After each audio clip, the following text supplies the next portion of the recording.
In this video, update lang tayo sa mga kaganapan sa market. Bitcoin umiikot-ikot sa 73,000 range pero hindi pa nagka-crash. At sa ilalim, may warning signs na sobrang bigat. Record outflow sa Bitcoin ETF, whales parang tumigil na sa pagbili. At isang level na lahat nakatutok, 70,000. Ano ang mangyayari kapag bumigay ito? Yan ang sisilipin natin. At kung interesado ka sa ganitong mga content, crypto news, anything related to crypto, make sure to subscribe and hit the notification bell.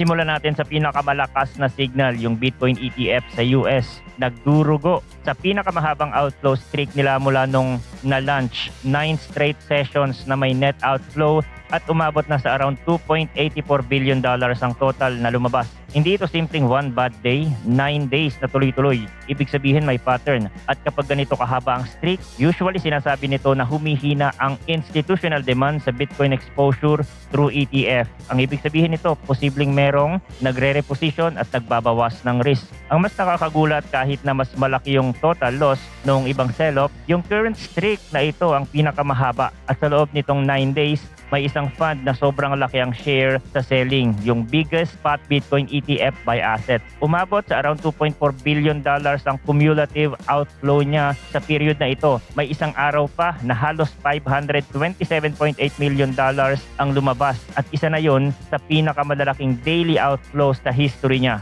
Kaya kung tatanungin natin bakit parang mabigat ang price kahit minsan nagbabounce, ito ang isang sagot. Kapag ang malaking lane ng demand tuloy-tuloy ang outflow, mahirap gumawa ng sustained rally. Pero ito rin ang important nuance. Kahit ang BlackRock ay merong outflow streak, ito pa rin yung pinaka-dominant sa buong US spot Bitcoin ETF market. Hawak pa rin ito yung napakalaking Bitcoin inventory, around 792,000 BTC, and that's about 62% ng total holdings ng lahat ng US spot Bitcoin ETF combined. Ibig sabihin malaki ang influence ng BlackRock sa flow psychology. Kapag may outflow sa kanya, ramdam sa sentiment. Kapag biglang nag-stabilize o mag-inflow, ramdam din. Ngayon, habang si Bitcoin ETF nag-outflow, may isa pang interesting na nangyayari. Hindi lahat ng crypto funds pareho ang behavior. May mga bagong products na pumapasok at sila pa ang nakakakuha ng fresh inflow. Halimbawa, yung mga bagong hype ETF, tuloy-tuloy ang inflows at umabot na above $100 million. Pati spot XRP ETF,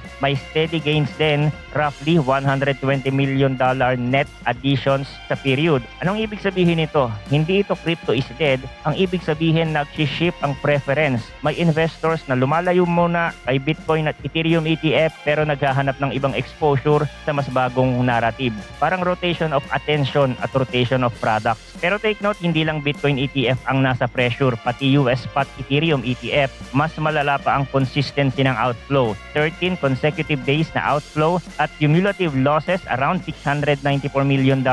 So ang vibe ngayon, may risk reduction sa Big 2 ETF habang may pockets of interest sa newer alt-link fund, kaya hindi ito simpleng one direction story, selective ang flows. Now, kung mahina ang ETF demand lane, saan ngayon titingin ng mga traders? Sa liquidity at order book. At dito lumalabas yung pinaka-critical level, 70,000. May data na nagpapakita na may more than $500 million na buy orders na nakaabang between 70,000. Kung i-translate natin sa BTC amount, around 6,235 BTC yung nakapila sa bids sa bandang level na yan. Ang pinakamalaking cluster nasa mismong ibabaw ng 70,000, parang sinasabi ng market, dito kami sasalo kung bababa ka. At kapag ganyan kalaki ang bids, pwedeng bumagal ang pagbaba at pwedeng magkaroon ng sharp rebound kung ma-absorb ng buyers yung selling pressure. Pero meron pang isang next pocket sa baba, below 70,000. May notable demand sa around 68,000 with another round of 1,012 BTC. Worth roughly $69 million. After that, manipis na ang order book. In short, kung mabasag ang 70,000 area at hindi kumagat ang buyers, next obvious shelf is 68,000. Tapos kapag nabasag pa yon, mas konti na yung visible bids, kaya mas mabilis pwedeng dumulas. Ayun, bakit sobrang big deal ang 70,000? Bukod sa order book, dahil sa liquidation map, may estimate na around $2 billion worth of cumulative long position at risk near 70,000. Ibig sabihin, kung dumulas ang price papunta doon, may chance ng long liquidation na pwedeng magdagdag ng selling pressure. Pero on the other side, may mas malaking pool ng short position around 78,000, more than $5 billion.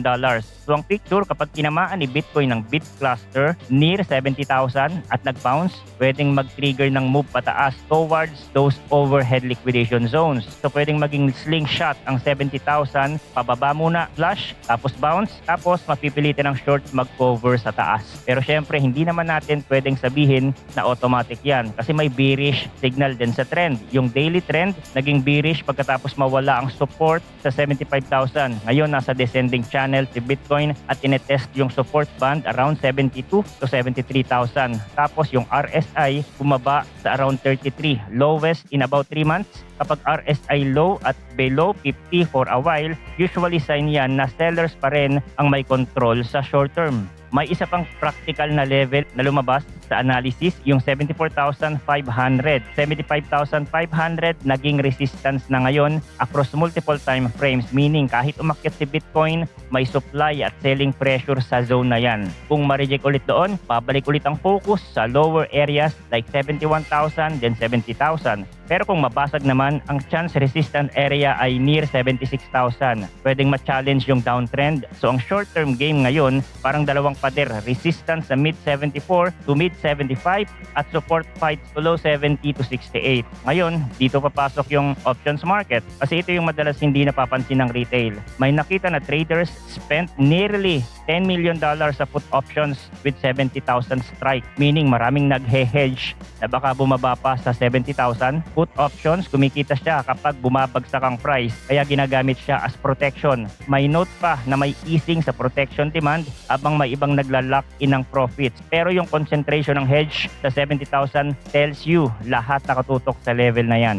Sinasabi din na may on-chain observation na humihina ang structural demand support mula sa major cohort. Yung whale accounts holding 1,000 to 10,000 BTC, annual balance growth turned negative at mabilis daw ang contraction this year. Monthly growth flat since February, meaning hindi na sila nag-accumulate tulad ng dati at may mild distribution vibes na parang 2022 bear market. At yung dolphins, yung holders na nagre-range sa 100 to 1,000 BTC, na kadalasan dominated by ETF at corporate treasuries, still growing annually but sharply decelerated. Monthly growth near zero at successive lower high since September 2025. Historically, ganitong period daw ang nauuwi sa sustained price weakness kasi yung cohort na ito yung primary source of demand support.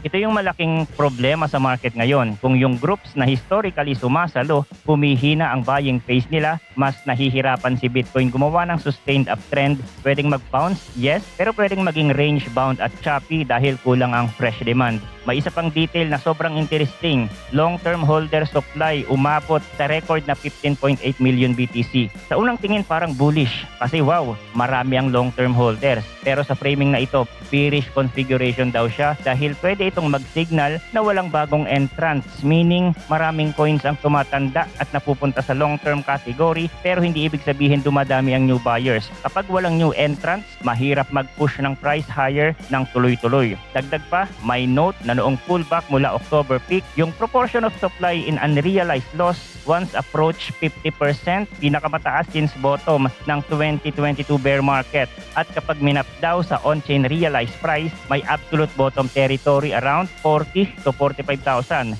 Pero mas realistic bottom, nagre-range sa around 55 to 60,000 kung hindi mag-e-escalate ang tensions at kung hindi magha-hike ang Fed. Ang pinaka-important line dito, solid bottom at recovery still relies on a definitive easing of interest rates and broader liquidity environment. In simple terms, kailangan ng mas magaan na macro, mas magaan na liquidity bago bumalik ang full confidence. At dito papasok yung range psychology na sobrang sakto sa nararamdaman ng maraming traders ngayon. Kapag lumalapit si Bitcoin sa upper end ng range, biglang euphoria. Tapos kapag bumabalik siya sa lower boundary, biglang pessimism. Yan yung cycle ng emotion sa range market at sa current price around 73,000, estimate na roughly 40% ng supply ay acquired at higher levels at hold ngayon at a loss. Ibig sabihin maraming tao ang nakatingin sa bawat rally as a chance to break even kaya may built-in selling pressure sa taas.